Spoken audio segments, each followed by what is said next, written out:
Babe, I'm not staying, I just wanna play. In the party, he just wanna romp. Big boobs in the bus, they plump. She a baddie, she knows she a 10. She a baddie with her baddie friend. Hey baddies, welcome back to my channel, or welcome if you're new.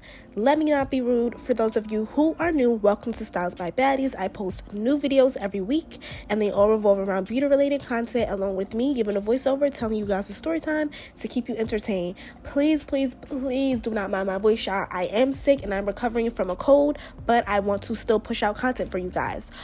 Anyways, be sure to subscribe and join the family. We're back with another subscriber story time by my girl, They Envy Emma, and it's about the time she caught her dad with her best friend, and it ended with police and divorce. So this all happened when I was in 11th grade.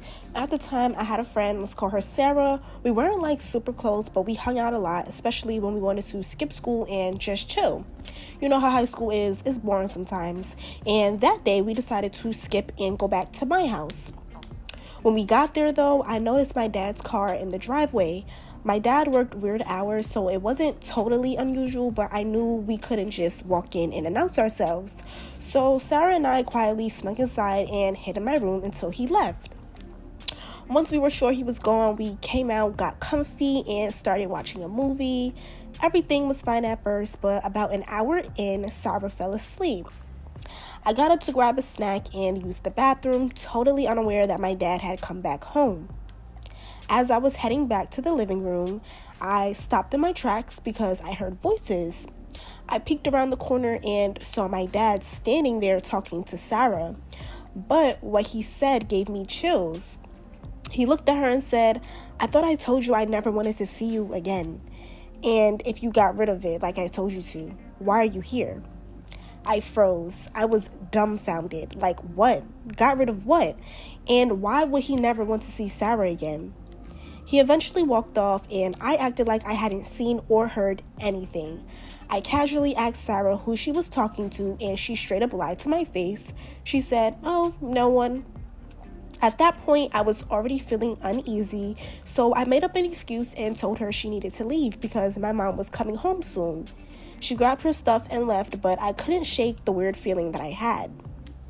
2 days later, I went to pick up Sarah for school like I usually did. But when I got to her house, her mom said she was sick and wouldn't be going. I thought it was weird, but whatever, I walked to school alone. Around third period, I started feeling super sick, like my stomach was killing me. I went to the school infirmary and they told me I could go home if my mom had given me permission. So I called her and she let me leave early. When I got to my house, I saw my dad's car in the driveway again. I figured he was just, home early, but as I walked up to the door, I noticed something that made my heart drop. His shoes were by the front door, and right next to them were Sarah's shoes. At first, I tried to rationalize it. Maybe she came to check on me since I wasn't at school, but something about it didn't sit right with me. I quietly walked upstairs thinking I'd surprise her, but as I got closer to my parents' bedroom, I started hearing noises. Yeah, it was moaning, and not just moaning. There were like clapping noises too. My heart was pounding as I pushed the door open just a crack, and what I saw will haunt me forever. Sarah, my 16-year-old friend, was on top of my 34-year-old dad, completely naked. I almost threw up right there. I backed away and immediately called my mom. I whispered, "Mom, come to the house, it's an emergency." My mom must have sensed how serious I was because she came home in like less than 5 minutes. When she walked in and saw what was happening, she lost it. She burst into the room screaming, throwing things, and just going off. Then she turned to Sarah and started swinging, and let me tell you, my mom does not play. She was dragging Sarah by her hair and hitting her like she was in a WWE match. At that point, I jumped in too. Sarah wasn't my friend anymore, okay? She was just some girl I needed to stomp out for doing what she did. Eventually, my dad managed to pull us off her, and that's when I told my mom about the conversation I overheard a couple days earlier. My mom's face turned red with rage. She ran to the kitchen, grabbed a knife, and started threatening my dad. She screamed, "What is this about? What did you do?" That's when my dad ended up confessing everything. He admitted that he and Sarah had been messing around for months, y'all. He even said she got pregnant and he made her have an abortion. Then he had the audacity to blame Sarah, saying she was the one who came on to him and that he couldn't, quote unquote, stop himself. Anyways, my mom wasn't having it. She threw Sarah out the house, literally dragged her by her hair and tossed her out the door. Sarah had bruises all over her by the time she left, so we knew her mom was going to come over to talk about it. And when she did, my mom didn't hold back. She told Sarah's mom everything. Sarah's mom and dad were so disgusted with her that they kicked her out of the house too. As for my dad, my mom told him she wanted a divorce and that he was leaving with nothing. She said she'd make sure he ended up in prison for what he did, and honestly, he deserved it. So yeah, that's the story of how Emma caught her dad with her best friend. This was messy, chaotic, and honestly, I feel like that's like one of the worst experiences you can ever have in your life. But I don't know. I'm hoping that when you look back, you're just glad that your mom stood up for you and she handled the situation like a queen. Anyways, let me know in the comments if you've ever had a friend betray you this badly, or if you've dealt with family drama like this, because I wouldn't wish this on anyone, you guys. Don't forget to like, comment, and subscribe, and I'll see you baddies in my next video. Bye!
I'm not staying, I just wanna play. In the party, he just wanna rump. Big boobs in the bus, they plump. She a baddie, she knows she a 10. She a baddie with her.